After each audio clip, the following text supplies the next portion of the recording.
Құрметті көрермендер, назарларыңызға ұсынып отырған фильм Жасұлан Жылқыбай мырза жайлы.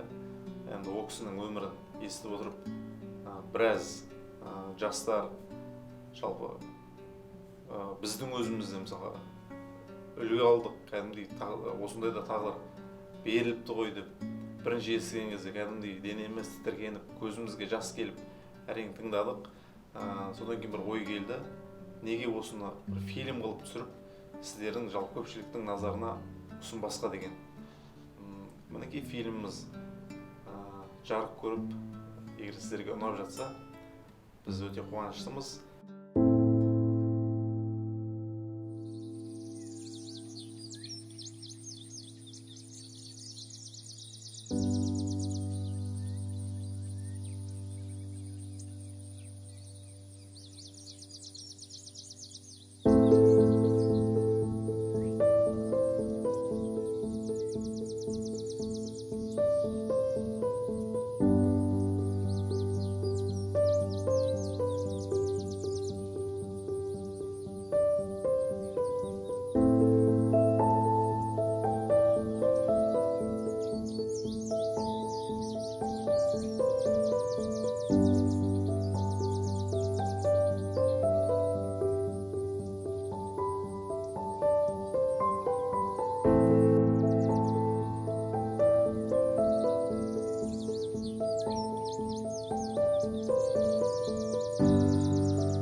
Murat ağa! Murat ağa! Ey, kim bu?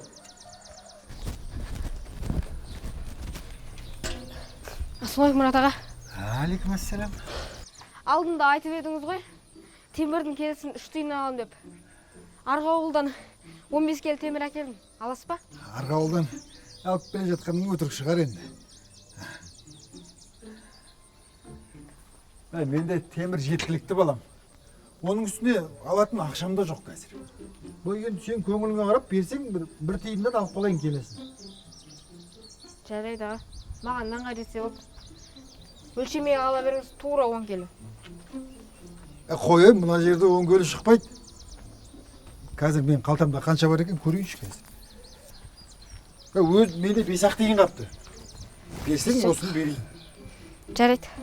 Жандосым, Жасұлан, сен ананы сарайдың алдына апаршы бар. Апар. Ақыры ауылдың сыртынан көтеріп баратсың ғой. Ақшаңды қазір беремін мен саған. Ей азамат. Ма, ала ғой ақшаңды. Рахмет. Ал жақсы.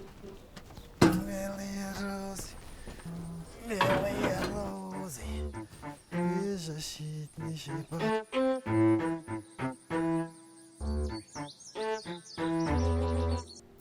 Мынау негізі менің өмірім енді есім кіргелі, қиналғалы 2-3 класстан басталған негізі.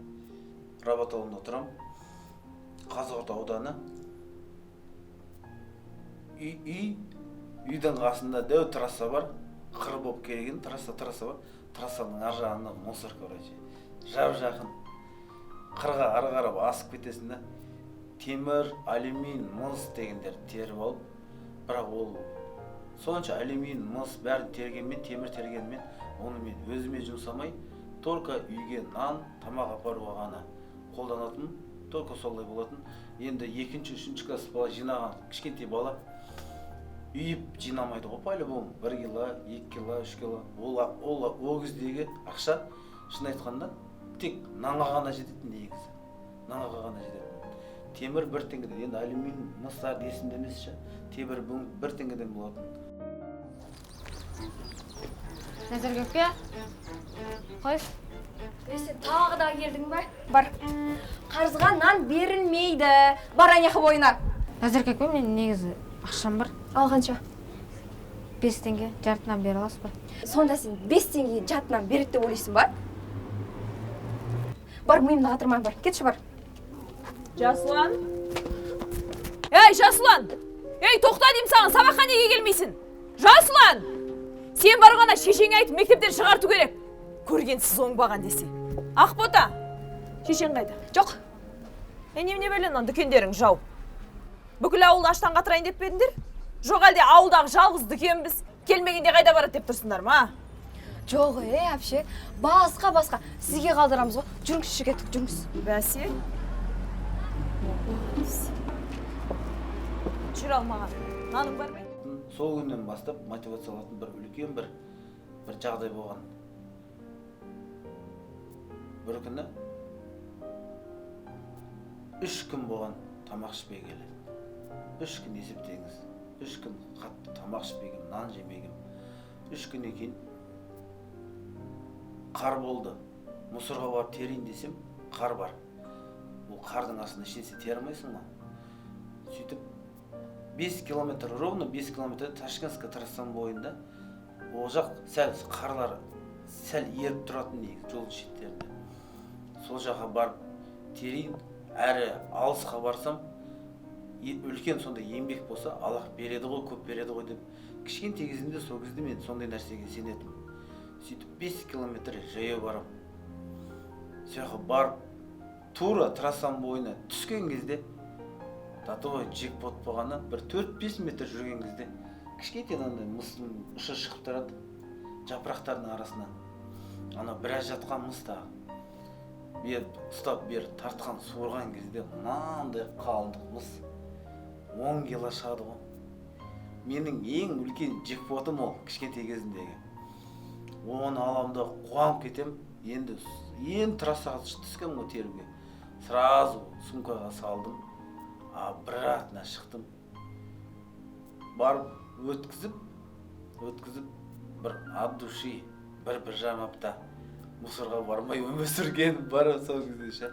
Әдем бір. Ал бірақ мен сол кездерді қазір есіме түсіріп отыр. Мен өзіме үлкен бір сабақ алып отырам. Кезінде кішкентай кезімде көп нәрселер, сондай нәрселер түсініп, көп қиналғандарымды ол өкінішпен қарамаймын. Мен қуанып, сол кезде қиыншылықты көріп, көп нәрсені түсініп, қазір қалай істеу керек екенін бәрін жас кезімде біраз нәрсені көріп тұрсам кейін, қазір мен үшін бәрі оңай деп айтуға тура келеді.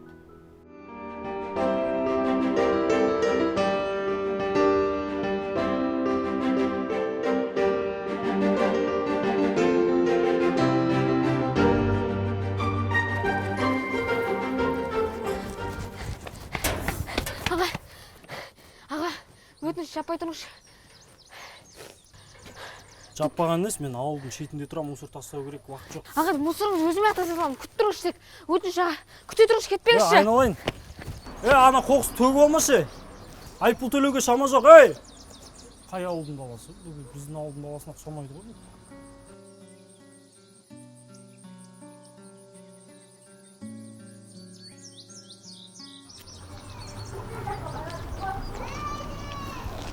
Мына бала қайда кетті өзі, Адам асығыс кезде.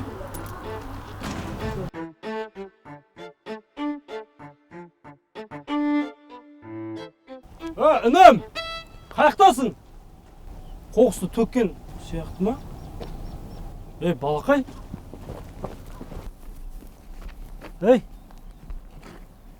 Саған не болған? Есің жина. Балақай? Кешіңізші аға, қазір мына жердің бәрін өзім жинап аламын, тек айып етпеңізші. Жинаудың керегі де жоқ, айналайын. Есің дұрыс па сенің? Қалай құлап қалдың сен? Сен біздің ауылдың баласына ұқсамайсың ғой сен что-то. Көрші ауылдамын аға. Екінші олай істеуші болма, мені қорқытып жібердің ғой сен. Қалай құлап қалғансың бұл? Қалай болды бұл өзі? Білмеймін аға. Дүкенге келдің емес пе сен маған? Андағы ақшаңа ештеңе де келмейді сенің. Жарайды аға. Бүгін сен қалағаныңды берейін дүкеннен алып. Шын ба? Бірақ екінші олай қайталаушы болма. Жарай ма? Жарайды аға. Тұр, бәрі сенде жақсы ма? Иә. Тұр, кет. Қалай құлап қалдың өзі? Қарның ашып еді? Білмеймін аға. Басым айналып. Жүр, ана жақта менің дүкен, сол жаққа барайық.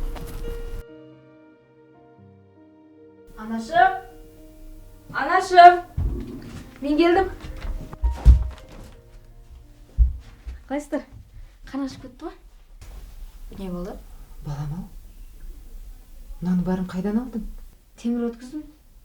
Басқа ештеңе істемедім. мұнша зат алғаныңа қарағанда ауыр темір көтерген секілдісің.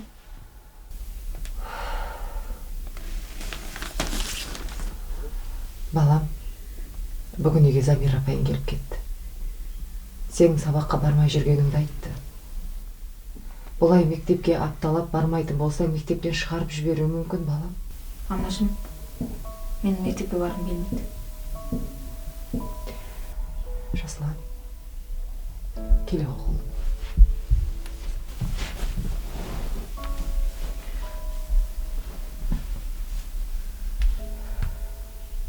Ақылдым менің. Анашым болып Сенің сұрамаңыз. ақылың көп қой. Сенің мектепке не үшін бармай жүргеніңді білем, бірақ олардың сөзіне мән берме, балам. Жарайды, анашым. Мектепке барам. Тек сіз жыламаңыз. Болды, анашым, жыламаңызшы. Болды,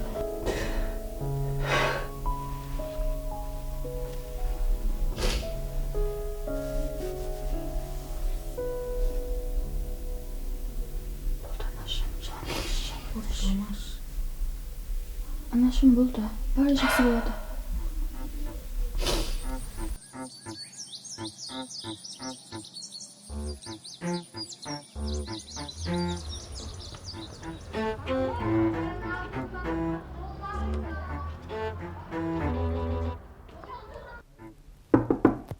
Жансая, Аба, Семай? қалайсың Жансая? Жақсы, өзің қалайсың? Кеттік мектепке. Сен әлі киінбегенсің бе? Жоқ, мен дайымыққа шығам. Жансая, бүгін мен әкемнен ақша алдым. Бүгін мен саған түскі ас берем. Сен ақша құртпай ақ қой. Жоқ, рахмет.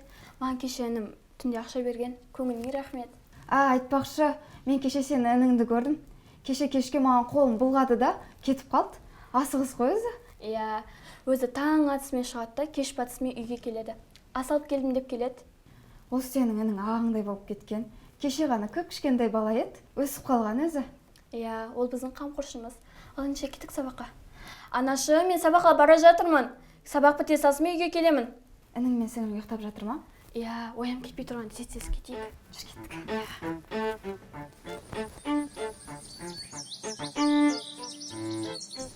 Демек, балалар, тазалық денсаулық кепілі.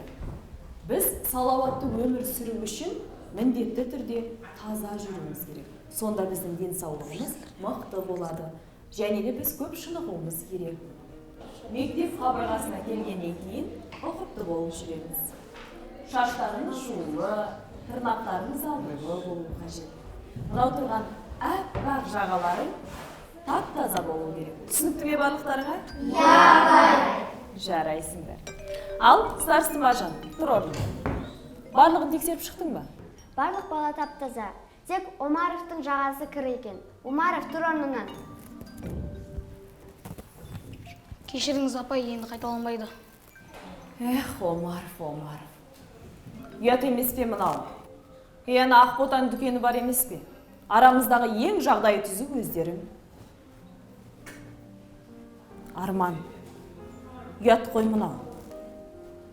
Отыр, келесте қайталанбасын. Бір жағдай болған мектепте. Енді күнеге мусор теретін бала, анау теретін, мынау теретін бала, мусорда жүретін баланың қолы по-любому кір болып келеді ғой. И то үйде жылы суға жумайсың ғой, мұзда суға жуасың, ал жылы суға жуған кішкентай баланың қолы по-любому кір болады. Сөйтіп бір күн мектепке барған кезде не болады? Тазалық, не дейді? Тазалық сектор дейді ма? Тазалық секторы субботник күні, қай күні, сол күні тексеруге қолдарын бәрін, кімнің тырнағы өскен, кімнің қолы кір, сондайлар тырнағы өскен, қолы кір емес. Тырнақ туралы тексеруге старцы тексеруге келген кезде менің қолымдағы кірді көреді. Апайға айтады ғой, мұғалімге айтады ғой.